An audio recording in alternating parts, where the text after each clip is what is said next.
န်ကားတွေကိုခေါင်းဝင်ကြည့်လိုက်တဲ့အချိန်မှာကျွန်တော်နဲ့ရန်သူရဲ့နိုင်ရန်လေးတစ်ချက်ပဲရှားတယ်နောက်ပိုင်းမှာသူကျွန်တော်ကိုတေချာကြည့်ပြီးတော့တဲ့ကုတ်တဲ့အချိန်မှာကျွန်တော်ကချော်လဲနေတဲ့အချိန်မှာကျွန်တော်ခွေရက်လဲနေတဲ့အချိန်မှာသူအောက်ပိုင်းနေတောက်လျှောက်ကုတ်လိုက်တာကြီးမှန်လည်းများကျွန်တော်ရဲ့အောက်ပိုင်းကိုဝင်သွားတာအဲ့ချိန်မှာကျွန်တော်6တောက်တစ်ချောင်းကအယိုးကိုကြေပြီးမွတ်ထော်ပါ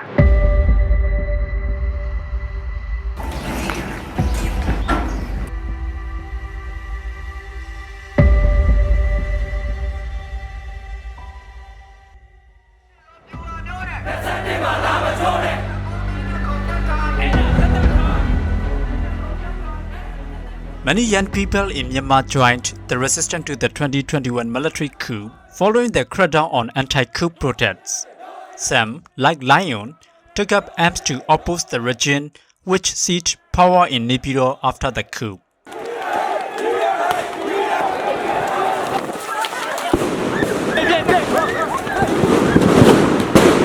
ဒီစစ်တင်နဲ့ပြပြီးသူတို့ဆန္ဒမပြရဲတော့ဘူးတချို့တွေဆိုရင်အလုပ်တွေပြန်ဝင်ကုန်ကြပြီဗိုက်ကြီးတဲ့ကိုဒီလေဘင်းကိုလက်နဲ့ထောက်ပြီးတော့တနက်နဲ့ချိန်ထားတဲ့ဟာတွေကျွန်တော်တွေ့လိုက်ရတယ်။ line ပေါ်မှာ social မှာပြန်လာတဲ့တပ်ပုံတွေမြင်လိုက်ရတော့ဒီကောင်ကြီးတော်တော်ကြီးကိုစိုးနေတာပါလားပေါ့။ဒီကောင်ကြီးကငါပြန်ပြီးတော့တခုခုတော့လုံနိုင်ရမယ်ဆိုတဲ့အသီးနဲ့ကျွန်တော်တော့ကိုဆုံးဖြတ်လိုက်တယ်။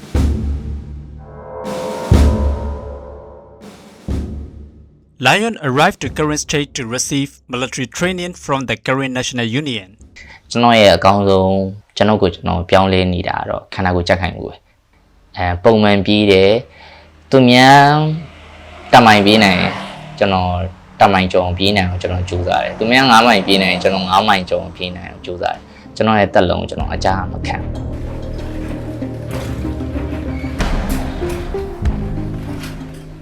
Lion became a member of its new Cobra column. His crew is under the command of the KNU Sid Brigade, but he was injured in July 2023. တိုးတက်မှုဆိုရင်ကျွန်တော်အခုစတီကိုင်းဖြုတ်လိုက်ကြတယ်လမ်းအခုစလျှောက်တာကျွန်တော်ဘယ်လိုပြောမလဲခြေပြားထောက်တာကျွန်တော်စပြီးတော့ကျင့်နေရပြီပေါ့အယိုးကခိုင်တော့ခိုင်ပြီရမ်းမခိုင်သေးတဲ့အတွက်ရမ်းလမ်းလျှောက်တာစတော့ကျင့်နေရပြီ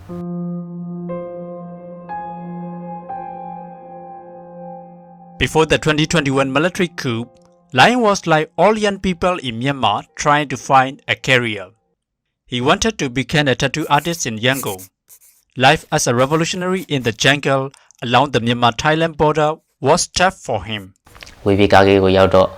ဘယ်ဝါမလဲဆိုတော့ကျွန်တော်ပထမတော့မှာတလန်ရောက်မယ်ဒါပေမဲ့ကျွန်တော်တကယ်ရောက်ခဲ့တာမြောက်ရီရောက်တာ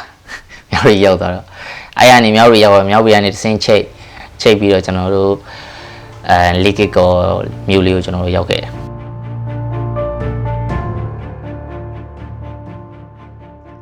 After 5 months of training, Lion was ready to fight the military. He participated in a battle on the highway connecting Myari to Wole in August 2022.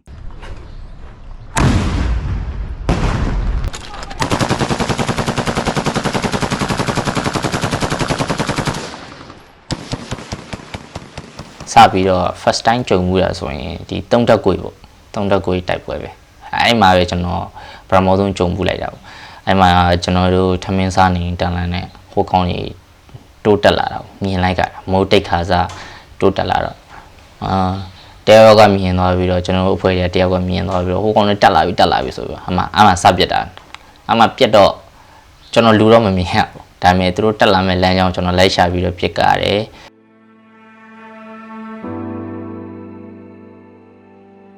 Suddenly, Lion lost someone in his unit. ကျွန်တော်အဖွဲ့တွေကအကိုတယောက်ကျွန်တော်လေးစားအားကြတဲ့အကိုတယောက်ပေါ့အဲ့ဒီကိုတယောက်ကအဲ့ပွဲထဲမှာပဲထိပြီးတော့ကြာဆုံးသွားတယ်အဲ့ဟာတော့ကျွန်တော်အခုချိန်ထိကျွန်တော်ပြန်တွေးတိုင်းဂုံသေးဆုံးပွဲလို့ပြောလိုက်ရင်ကျွန်တော်ခေါင်းထဲမှာချက်ချင်းဖက်ကနေပေါ်လာတာအဲ့ဒီကို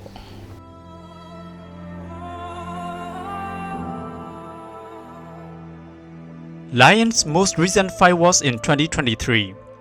This is when he was injured. He contemplated suicide to end the pain. အဖျားတက်လာပြီမြင်ရတော့ကိုခိုင်းတာနေလာပြီသွေးရစီလူအောင်ပေါ်အသက်ရှူရကြက်လာအဲ့ဒန်နေခံလာတော့တွေးလိုက်တယ် ကြားပါလေဆိုပြီးတော့ပစ္စည်းတစ်ခုလိုက်ရှာတော့လက်ပြပုံတွေ့တယ်ပေါ့အဲကျွန်တော်စကန်ထဲဝင်တော့ထည့်ထားတယ်ကျွန်တော်အိတ်ကထဲကလက်ပြပုံတွေ့တော့ဆွဲထုတ်လိုက်တယ်ဆွဲထုတ်ပြီးဖြုတ်တော့ကျွန်တော်အားမရှိတော့ခဲလုံးတေးသေးလေးရှာပြီးအဲ့စနတ်တန်လေးကိုရိုက်ဖြုတ်တော့ပြုတ်သွားကလစ်ကိုလှုပ်ပြီးတော့ကျွန်တော်ပိုင်နဲ့ကတ်ထားတဲ့အချိန်မှာလက်ပြပုံကွဲမဲ့အချိန်ပေါ့5စက္ကန့်လောက်အရောက်မှကျွန်တော်ပြုံးတယ်ဒါပေမဲ့မကွဲဟာကွာဒေါသထွက်ပြီးကျွန်တော်လက်ပြပုံလွန်ပလိုက်တယ်စောင့်နေတဲ့အချိန်မှာနောက်တနာကြီးကြော်လောက်ကျတော့ကျွန်တော်ကဲတဲ့လူတွေရောက်လာ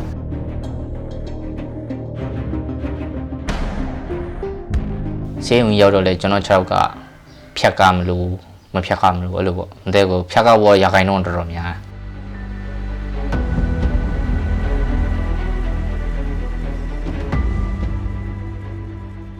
After 2 surgeries, Lion now recuperates at the Sunshine Care Center across the Bora in Mae Sot, Thailand.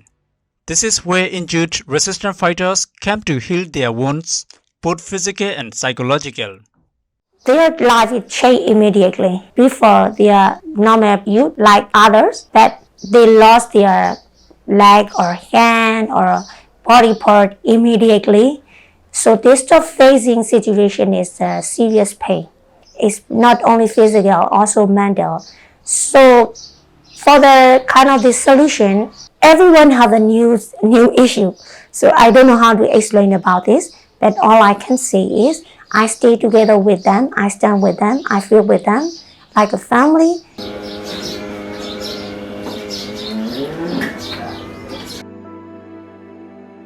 See you on ဆင်းတော့ကျွန်တော်ဒီ STC မှာလာပြီးတော့နေတယ်အခုချိန်ကြီးပေါ့နေရင်းနဲ့ကျွန်တော်တိုင်းရကိုကူတာအခုဆိုရင်တစ်နှစ်ခွဲကျော်လောက်ဖြစ်သွားပြီ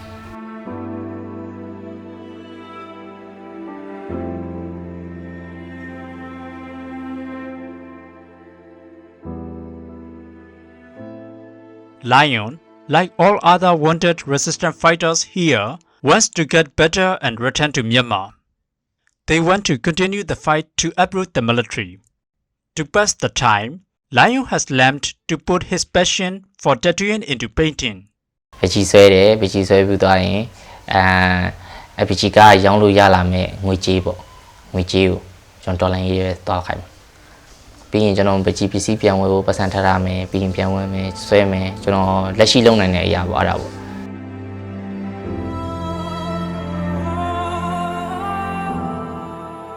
At the Sunshine Care Center in Mae Sot, Thailand, I'm Somin Tain for DVB English News.